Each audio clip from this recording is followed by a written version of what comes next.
ஆனால் தொடர்ந்து big pass என்கிற தமிழருடைய கலாச்சாரத்தை, பண்பாட்டை, ஒழுக்க நெறிமுறைகளை, மாணவர் செல்வங்கள், இளைய தலைமுறையை சீரழிக்கின்ற மிக மோசமான நடவடிக்கைகளை தொடர்ந்து பிக் பாஸ் நிகழ்ச்சியில் ஒளிபரப்பப்படுகிறது.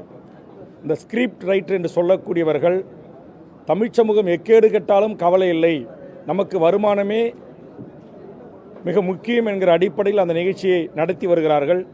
சமீபத்தில் பார்க்கப்படுகின்ற அந்த காட்சிகள் எல்லாம் குடும்பத்தோடு, கணவன் மனைவியோடு, தாய் தந்தையோடு, ஒரு வயது வந்த பெண்ணோடு உட்கார்ந்து பார்க்க முடியாத, குழந்தை செல்வங்களோடு பார்க்க முடியாத அருவருப்ப அங்க அசைவு காட்சிகளும், படுக்கை அறை காட்சிகளும், ஆண் பெண் கட்டிப்பிடித்து முத்தமிடுகின்ற காட்சிகளும், இன்னும் நேரடியான உடலுறவு காட்சியை மட்டும்தான் அவர்கள் ஒளிபரப்பவில்லை.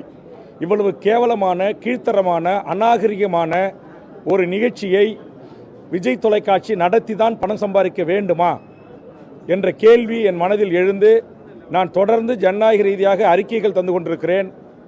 சட்டமன்றத்தில் இது குறித்து கவன ஈர்ப்பு தீர்மானங்களை இன்றைய தினம் பேரவைத் தலைவர் அவர்களுக்கு தந்திருக்கிறேன்.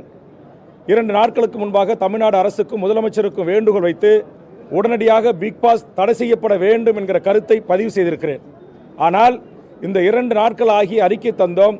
தமிழ்நாடு அரசும் இதுவரையிலும் அதற்கு எந்த நடவடிக்கையும் எடுத்ததாக தெரியவில்லை. ஆதலால் எனது அருமை பத்திரிகை ஊடக நண்பர்களின் சார்பாக நான் கொடுத்திருக்கிற இந்த கவன ஈர்ப்பு தீர்மானத்தை எடுத்துக்கொண்டு பேரவைத் தலைவர் அனுமதித்து கண்டிப்பாக இதற்கு தமிழ்நாடு முதலமைச்சரும், செய்தி ஒலிபரப்புத்துறையும், தகவல் தொழில்நுட்பத்துறையும் இதற்கு தடை விதிக்க வேண்டும்.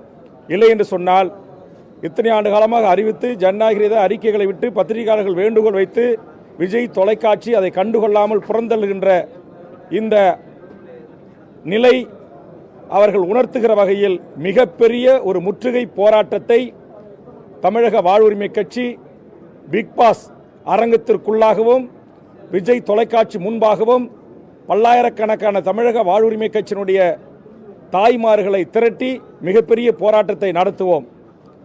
இது இனியும் அனுமதிக்க முடியாது. இன்னைக்கு ஒவ்வொரு நாளும் அந்த நிகழ்ச்சியை பார்க்கிற பொதுமக்கள் அந்த விஜய் தொலைக்காட்சியில் கமெண்ட்ஸ் பகுதியில் பல்லாயிரக்கணக்கான கமெண்ட்ஸ்களை சொல்கிறாங்க. இது ஒரு மோசமான நிகழ்ச்சி, இது பண்பாட்டு கலாச்சார சீரழிவு நிகழ்ச்சி, தயவு செய்து இதை தடுத்து நிறுத்துங்க, இது வேண்டாம் அப்படின்னு சொல்கிறாங்க. ஆனால் அதை எதை குறித்தும் கவலை கொள்ளாமல் இப்படி ஒரு மோசமான நிகழ்ச்சியை தமிழ் சமூகம் அனுமதிக்கக்கூடாது. தமிழக மக்கள் இதற்கு பெரும் ஆதரவு தர வேண்டும். என்னுடைய இந்த போராட்டத்திற்கு எங்களுடைய உணர்வுகளை புரிந்து கொண்டு மாண்புமிகு தமிழ்நாடு முதலமைச்சரும் தமிழக அரசும் உடனடியாக அந்த நிகழ்ச்சியை தடை விதிக்க